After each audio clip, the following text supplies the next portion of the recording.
Is there anyone who could ask any questions to Dr. Mukesh, who revolutionized the homeopathic medicine in India?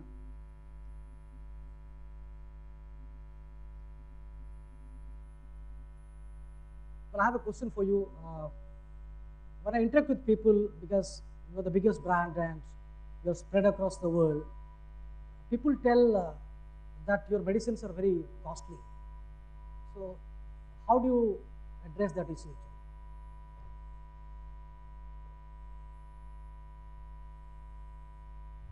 Well, actually, they are not, and that's really a misconception, because it depends on how you look at it.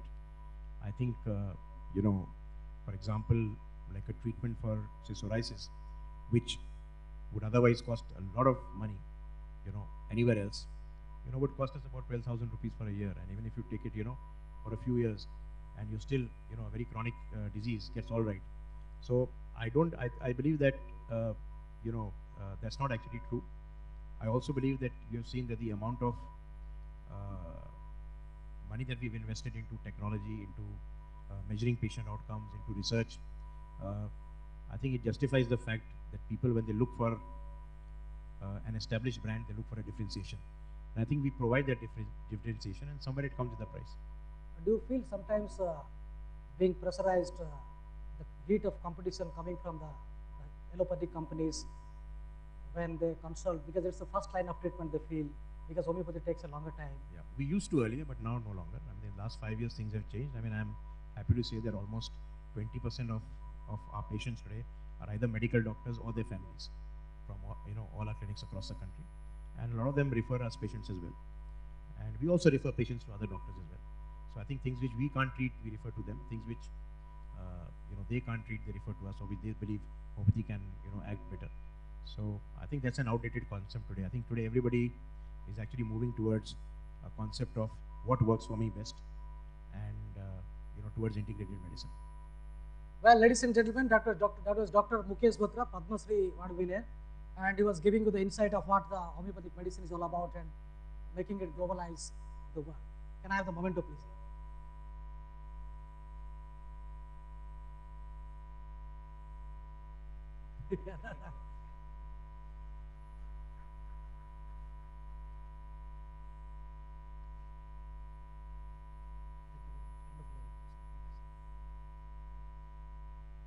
Well, ladies and gentlemen, our next speaker needs no introduction.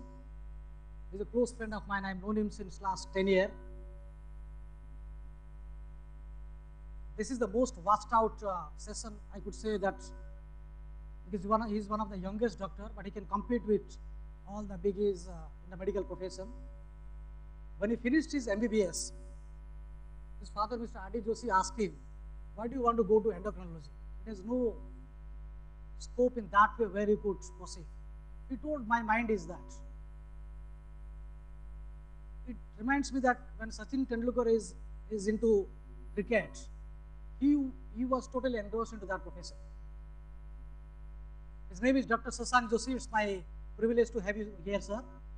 And Dr. Shashank Joshi is a renowned endocrinologist as well as a diabetologist.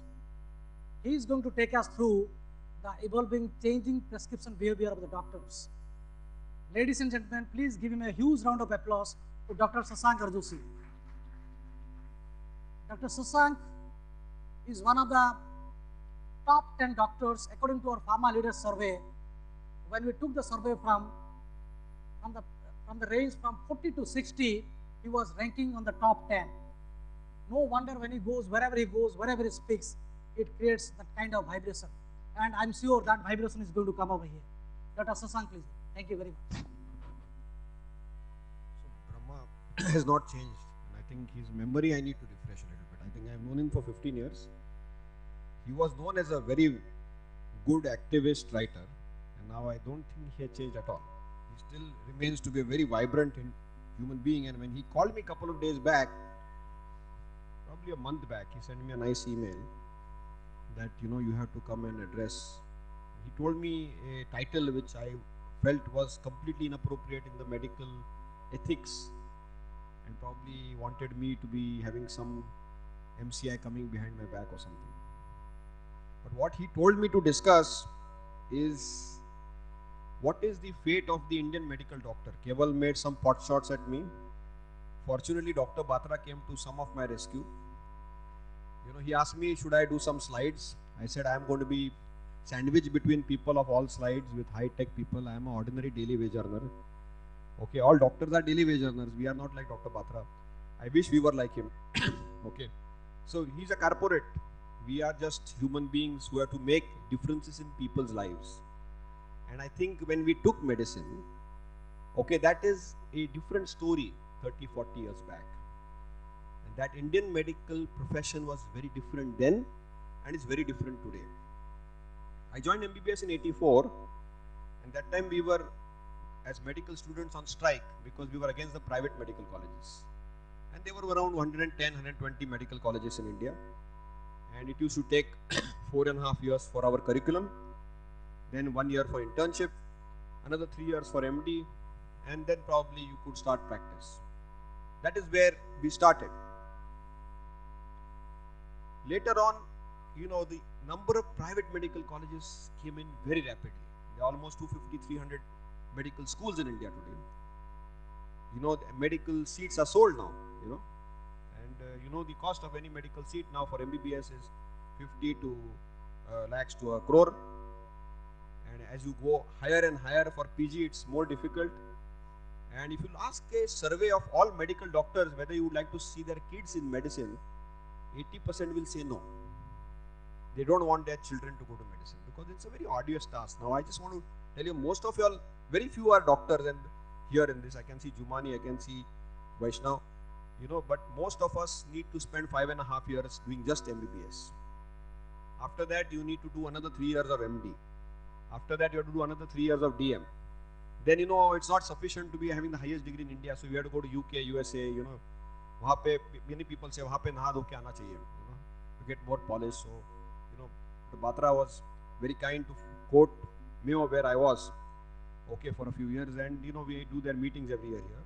But the medical profession has changed, and what Brahma was trying to be provocative with me is, how should pharmaceutical companies market in an era where there is so much of regulation? Okay, nowadays they are not supposed to, and Keval made some pot shots to it because he has been always in the multi-MNC fold. Now of course he has switched gears a little bit. Okay, how can you really, and even Dr. Batra said and talked about transparency, and he was very upfront about it, that without giving a single naya paisa cut, he was able to sustain a very big enterprise. So the commercialization of medicine is huge, and how can the industry and the doctor today maintain a Lakshman Rekha between them? Because that has been blurred. Now my dad has been in the industry for a long time, he's 81, he's still alive, and in that era, 50, 60 years back, there was no promotion. There used to be a propaganda system where a distributor used to give cash in consideration of the medicine sold, and from there ethical marketing started. And we are going to have the next panel on ethics, which is again going to be another controversy. Brahma means controversy, and you have to generate more controversies. So more controversies means better is your TRP rating, correct? But it's nice to have controversies, and it's important to have controversies, because otherwise there is no spice in life, So it's essential to know that from that people have gone into ethics, evidence, science and education. And if you look at all the multinationals, they will try to predominantly follow that route. They will have evidence, education, science as a tool to promote their drugs, fundamentally because they are innovators. you know but India, unfortunately, in the pharmaceutical market is a mixed market. Okay, we have innovators who are doing cutting edge innovation, but we also have some of the best reverse engineers in the world who have really pioneered the world in reverse engineering. And therefore we have a lot of brands through different processes made, and they are very, very affordable. They are very, very economical. They are very, very accessible to the common man. I think that somebody was making a point on cost, and I think Brahma asked that question. I think the cost of medicine is one of the most economical in the world in India. I just don't say of medicines, but even of procedures and across board all pathis. I think we are very, very economically priced. The primary reason is because we are out of the pay market. We have to pay from our pocket. Okay, we don't have really a very strong reimbursement system. If you look at the Indian medical system today, 80% of our system is private medical practice. Only 20% is either government hospitals or private hospitals, corporate hospitals. In one you are supposed to get free, but most of the time there is short supply and overburdened with a large populace who cannot afford anything. And the private sector is also most of the time overburdened. But 80% of our medical care is private practice, practitioner based, and the practitioner is overburdened with work. The other challenge in India is that we are understaffed. The number of doctor to patient ratio is very adverse. And if you look at qualified MBBS professionals, and if you look at the membership lists of IMA and some of the qualified societies, we have around 8 lakh doctors, less than a million. And we have to look after huge, large disease spreads. For example, I look into diabetes, 62 million, pre-diabetes, 130 million. We look into thyroid diseases, 40 million, hypertension, another 50 million. We are looking at large disease populations. How do you expect, less than a million doctors to treat highly specialized diseases? And if you look at those general practitioners who have just basic MBBS, after that look at number of physicians. Now I am heading the API next year, and you can see the number of qualified internists are only around 25,000 in the country. So the disparity between almost 8 lakhs comes down to around 25,000. Same thing is story with surgeons or gynecologists. These are the 3 large branches of medicine in India. And then look at the specialists. For example, you want endocrinologists, only 500, 600 in the country. You want around diabetologists, around 4,000, 5,000. How do you expect 500 endocrinologists, 5,000 diabetologists, or 25,000 physicians to cater to 65, 70 million diabetics in India? It's humanly impossible. And we have not built a capacity really to have diabetes educators, nurse professionals, dietitians, allied health professionals. I think the government of India at one place, this current government has done a good job, is they have done a very strong national rural health mission. But they have the ASHA and USHA, the health assistant.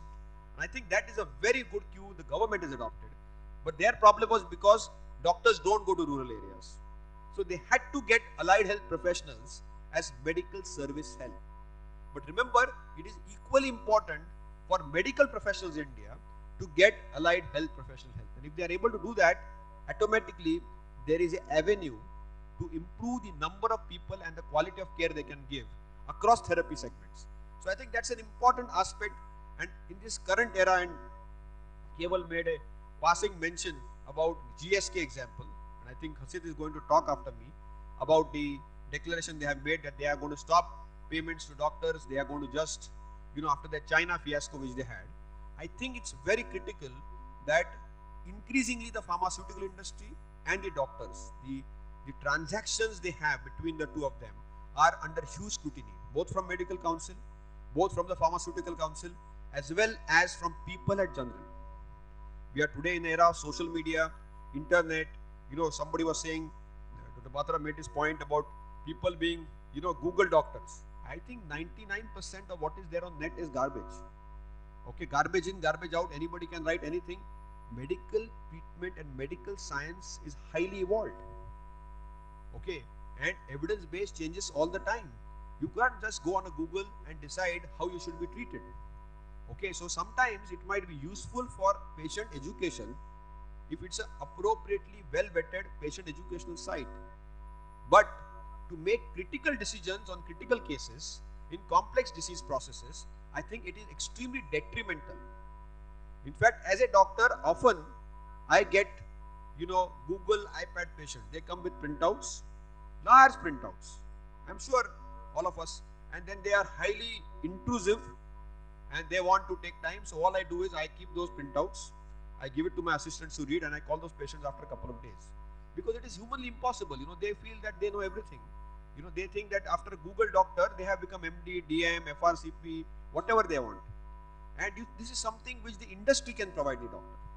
Now, industry also has been a very important source for education and science, but they have always attached it with a lot of their commercial agenda to it.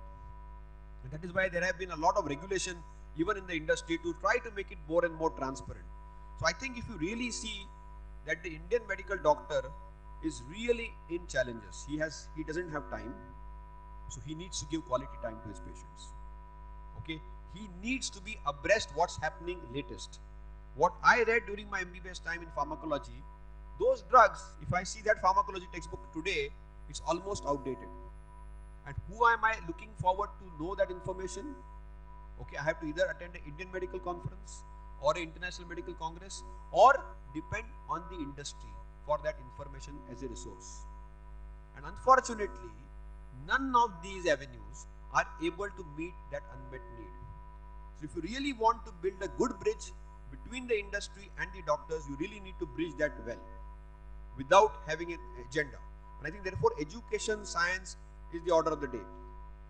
Also, one of my themes when I am the API president next year is to generate Indian evidence. I think in India we have wealth of information, but the biggest challenge in India is we do not maintain health records, and they are going to become more and more important in times to come. And it's important that we have either electronic or physical medical records of our patients. But not only that, if we are able to maintain that, we will be able to look at different domains of medicine, whether it's endocrine, cardiology, urology, oncology. We can have a repository of databases which could be one of the richest in the world. Today, with 5 million diabetics in the US, we are following ADA guidelines or European guidelines. Why can't we follow Indian guidelines? Because we have 62 million, China has another 70 million. Chinese and Indians should actually tell the world how people should be treated in these disease segments. And that is where a healthy partnership can be built between the industry and the medical professionals, because that is the scope for all of us to decide. And I think it's very, very doable. I think it's not an undoable proposition. I think it's a very doable proposition, and I very seriously feel that we can do that. We need to generate Indian evidence. We need to talk of science based in India. I am sure Dr. Batra popularized homeopathy more in India than what Samuel Hahnemann could do it in Germany. Okay, so obviously we need to popularize our own Indian methods of treating medications. Like our doses are different. We are thin fat Indians. We all know by observation that most Indian patients do not need Caucasian doses. Okay, we all know that. Okay, the length of therapy differs. So obviously we need to study it in a systematic way. So I think there is a huge scope, though the clinical trial era may be under scrutiny, there is a huge scope for investigator-initiated research. And I think that is still another order of the day where you can do that. Okay, we need to upgrade our primary care doctors. Our primary care doctors are not upgraded. At least the good thing Medical Council has done is now, at least in some states like Maharashtra, Delhi, and some of their forward-looking states like Punjab, where every year you need to have a couple of credit points. And you need to have minimum certification. And even in that, in 50% of the certification must come from the specialty you are practicing.